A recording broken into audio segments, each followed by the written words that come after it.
Hello everybody. I just thought I'd take a moment to speak about Pollyanna Pickering, the late Pollyanna Pickering, the beautiful wildlife artist, and I love this picture here with the kingfisher and the beautiful squirrel, and she's passed away now, but she used to illustrate lots of birthday cards and mugs. You often saw Pollyanna Pickering's work in galleries around here because she came from Derbyshire. Absolutely beautiful. She did a lot of work for books as well. She did a lot of work for the Born Free Foundation as well. So I just thought I'd show you. It just shows a little bit there about Pollyanna, and that was the book that was written about the wildwood, and I think the picture of the hare and the poppies is absolutely beautiful. And I came across this and I thought I'd really like to share it with you.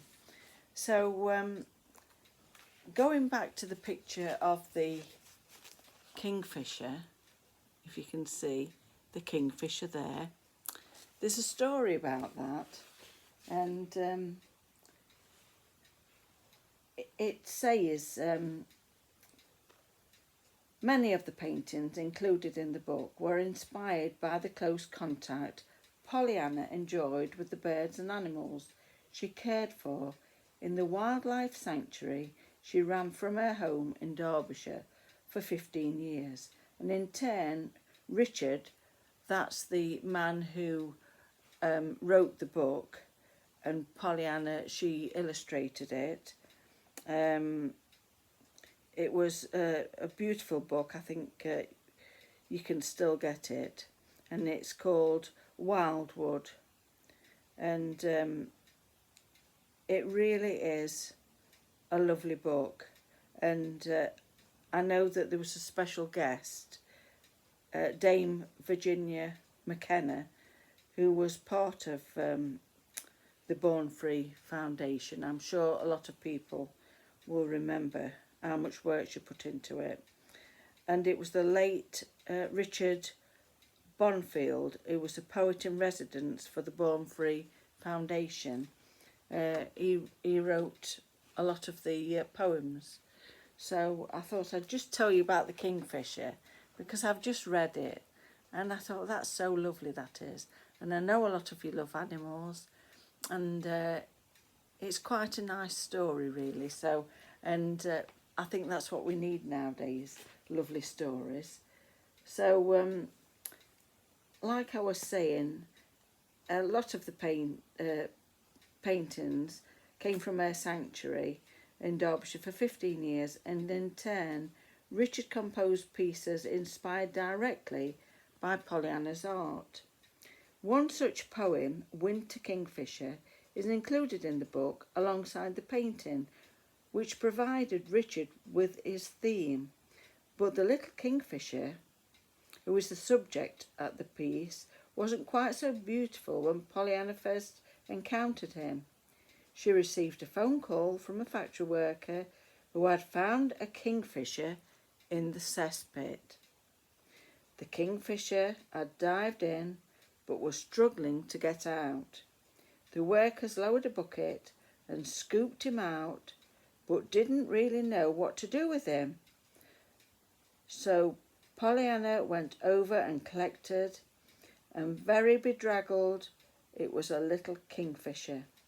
She christened him Whiffy for obvious reasons.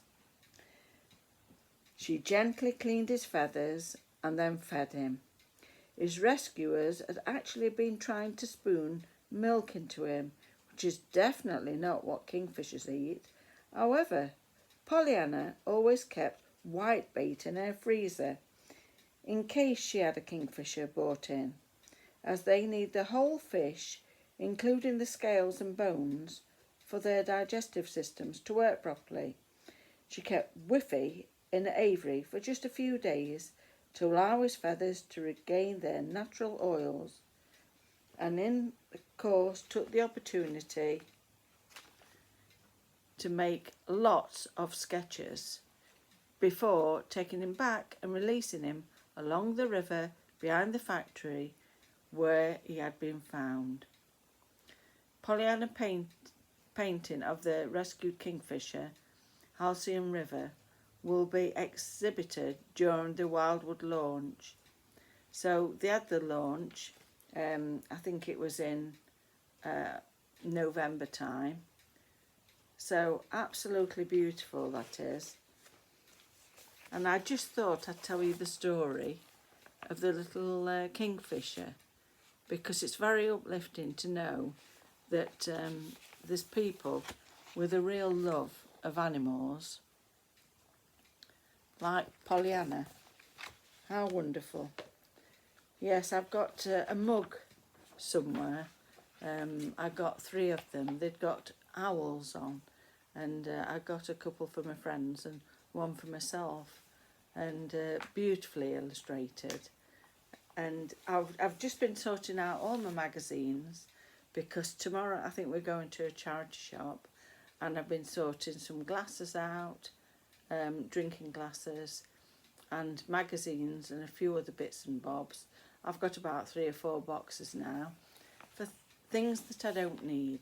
The magazines, I've got what I need out of them, and it's not like some of the magazines that I keep, like the country living magazines. I do keep them, and if ever I can see them and pick them up cheaply, I will do, because they're my absolute favourites, they are. But I just thought I'd share that little story, because this is what I do. I tend to start trying to tidy everywhere, but I get so interested with things. And when I read the story of Whiffy, the little kingfisher, it really touched my heart, that did, that somebody had gone out of the way to do that. A friend down the road, I think I've said before, she got I think it was a white dove years ago that she nurtured because it had hurt itself, and she knew that I used to go walking a lot, so she said, I wondered if you'd take it and release him. I said, oh, that's my pleasure, because that would be like the icing on the cake. And I felt so happy to take it down into the fields where there was, it was a cornfield. So I thought, and it was at that time when there was bits of corn on the earth. So I thought, well, it's got something to eat, and hopefully it'll be free of predators for a while, until it gets itself acclimatised and then able to fly off. You just do your best, don't you? But I'm glad I shared that with you, because I'm sure a lot of you'd like it. We do like good stories, don't we? My grandchildren, apparently, they went to a little cove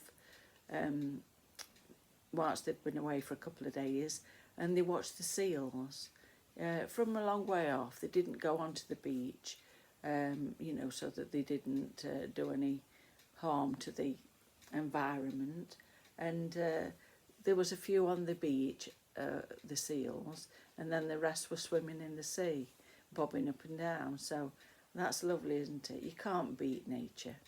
Right, anyway, I'm going to do a little bit more of my knitting, because I've just seen some more wool in my craft room, and I'd like to do something with that next. And I've told myself, you can't do it until you finish this one. Yes, I'm being strict with myself. I don't know how long that'll last, I'm sure. Anyway, lots of love, everybody. Bye.